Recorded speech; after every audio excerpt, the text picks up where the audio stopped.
On air, online, and on your smartphone, to NURFM 103.7, which is exactly where we're heading today with our Professor of Education from the University of Newcastle, John Fischetti, who is just fresh back from a brand new study, John, onto smart devices, phones, screen time generally for school students, and asking the question, how much time, John, is too much? Good morning. Good morning. Nice to see you, Mark.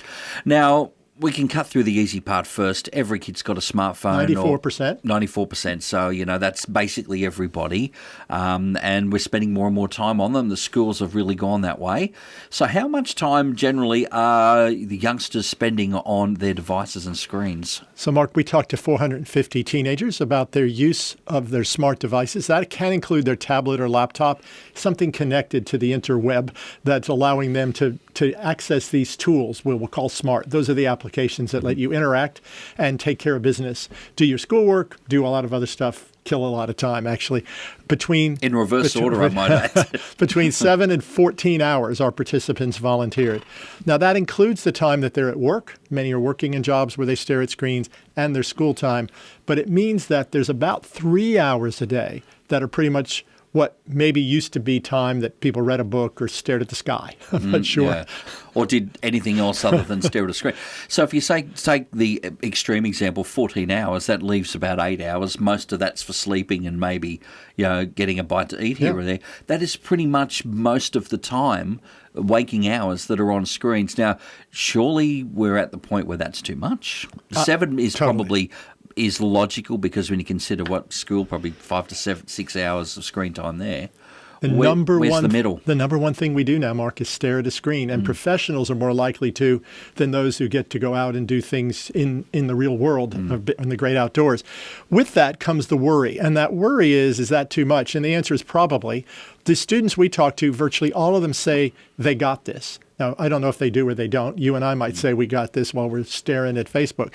But the reality for most kids is they've been able to find a way in that potentially dangerous space where we're most concerned, those creepers, those bots, those bad guys that are out there impersonating kids or just straight out trying to hack in. They have created circles of friends that are so close that they monitor it. So if you and me and Graham were the 3-part team, we wouldn't let anybody else in. Or if we did, we would each have to vet them. And so they are protecting themselves. So they feel very comfortable in Instagram and TikTok and in Facebook, and I don't use Facebook, but we do, in the circles that they go into, that they'll be safe. So most parents driving back from dropping kids off at school or on their way to work today should feel very comfortable that most kids got it. Where I'm worried is that what this does reveal underneath our research is that the kids who aren't as mature, the younger students who are getting access to these much earlier in primary school, won't have the savvy, may not understand the motivations, may not have the maturity to understand the tools are possibly distracting them negatively, and also they're vulnerable. So that's, I think, the focus of where we are now is the younger kids may be the ones we really have to worry about the most. All right, so we'll look at both of those here. First of all, the idea that, yes, most of the kids have those very insular networks, whether it's 3 or 5, their friend group are on. A little bit different to the adults, where we have just influences from all over the world. So it can be harder to crack those tight-knit groups as opposed to an adult who's got a zillion friends and we just click on all sorts of links all over the place. Yep. And then, how many times have you got a message from a friend, hey, don't click on this other account, it's a pretend me, it's not me. So if we're finding less of that with the kids, that wall of defence, it's a little bit more penetrable, that's great. Then we just go back to the other issue of the kids that are falling through the cracks and the original point of how much time is too much time. And in the gaming world, you'll know that most they're 28 hours a day. Gamers count now as smart technologies. You're staring at a screen, but also you're interacting with people around the world. Those, and it's more gender to be boys, are vulnerable because you don't really know who you're gaming with. There are some games in a closed circle. There are others you play against whoever shows up at the next match. Those are a little more worrisome. And I think what the boys are telling us is they got this. They don't go far enough. It's just a game. They understand that. Whether that's true or not, at least I feel more encouraged from this work that they're on top of it and they recognize it. Where I really worry also is that where schools are trying to ban this stuff, they don't turn it into an educational opportunity. The kids have already beat your system. You don't even know. It's right there, right under your nose. But that we're not turning it into that we're going to use them for an hour and then we're going to do a traditional activity where we don't need them. By allowing it to be all behind the scenes, they're basically on all the time, being used all the time, and we haven't learned how to parcel it out in our day, which is, I think, particularly the message as we get closer to bedtime. And what we'd want to do is be able to have a conversation without them always in our hands.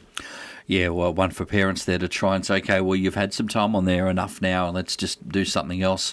But the general thought, the vibe, John, for schools banning the phones, the technology, it's not going to work, and it's probably counterproductive. It will give you the inverted result of what you want. The genie's out of the bottle. The kids have figured it out, and let's turn it into an educational opportunity. But we do have to have those firewalls to protect ourselves from the bad guys, and there's a lot of them out there. The applications that are educational are actually profound. They do supplement education. The kids know that as well.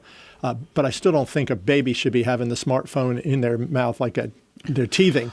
So we just have to also not have it always on. Yeah, that does disturb me when you walk around a shopping centre and you see your kids still in a in a pram of some sort or a little stroller, and mum or dad's just give them the phone to shut them up or whatever. Yeah. It's like, a little bit too young, for my liking anyway. That's the next study. We want to go younger. At least we know our teenagers are on it, and most of them are doing okay. All right, so a bit of insight there on your smartphone and the smart devices from our Professor of Education from the University of Newcastle, John Fischetti, this morning at 2NURFM 103.7. A broadcast service of the University of Newcastle.